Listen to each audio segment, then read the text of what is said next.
Thank you, Mr. Chairman. Thanks to all of you. In Maine, there are certain basic principles of life. One is you don't drive on the ice after April 15th. Second is you hate the Yankees.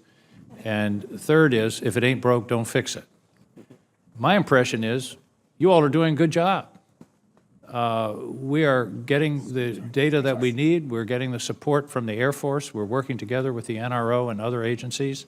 And as I think many of you or all of you have testified, we're dominant in space right now. I understand the threat, and I understand our adversaries are moving forward, but I don't understand how adding a box to an organizational chart is going to give us some kind of qualitative military edge, to use a term that we've heard in this committee. General Hyten, I'm like the chairman. I'm genuinely undecided, although, as you can tell, I'm skeptical.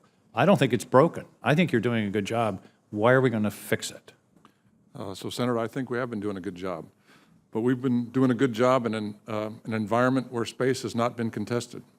What is changing is we have adversaries that are building significant capabilities that can challenge us in space. I understand that, but I don't understand how putting a new box in an organizational chart is going to help us to respond to the new challenge that we face. Well, there's two problems we have to fix. One, we have to have a commander focused on it all the time from an operational perspective.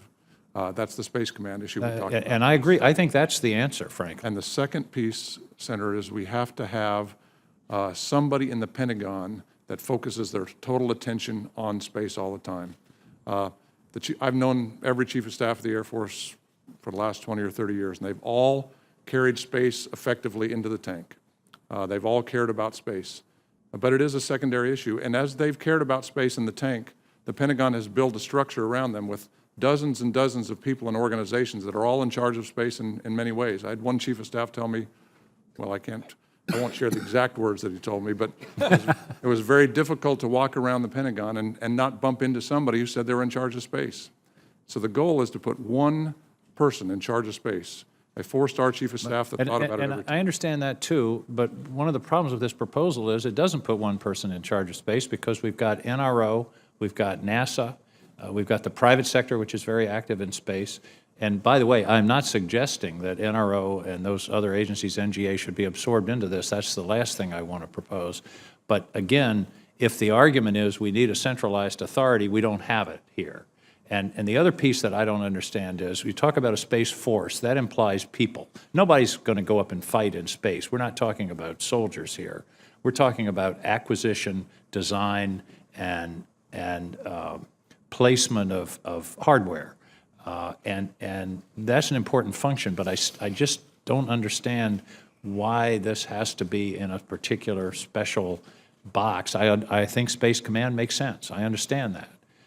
But to create a new bureaucracy that's going to cost us $500 million a year, I've got to be convinced that there's some incremental value there. Mr. Secretary, you want to tackle that? I'd love to. Thank you.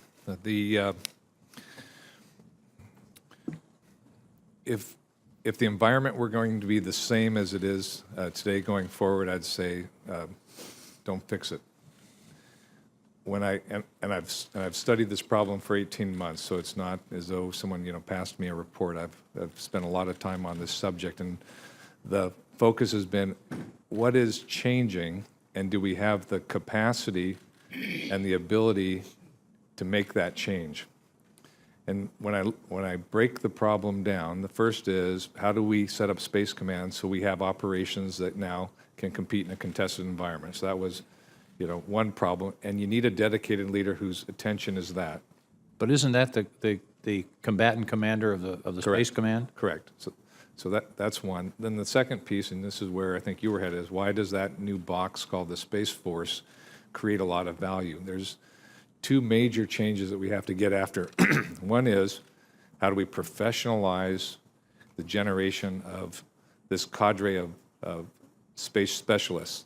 Today, it isn't a formal training and development program, a recruiting program. But again, couldn't that take place in the context of the Space Command? It's a combatant command. It's going to have personnel and mission. It could, and this is what the Space Force is intended: man, train, and equip like the other services.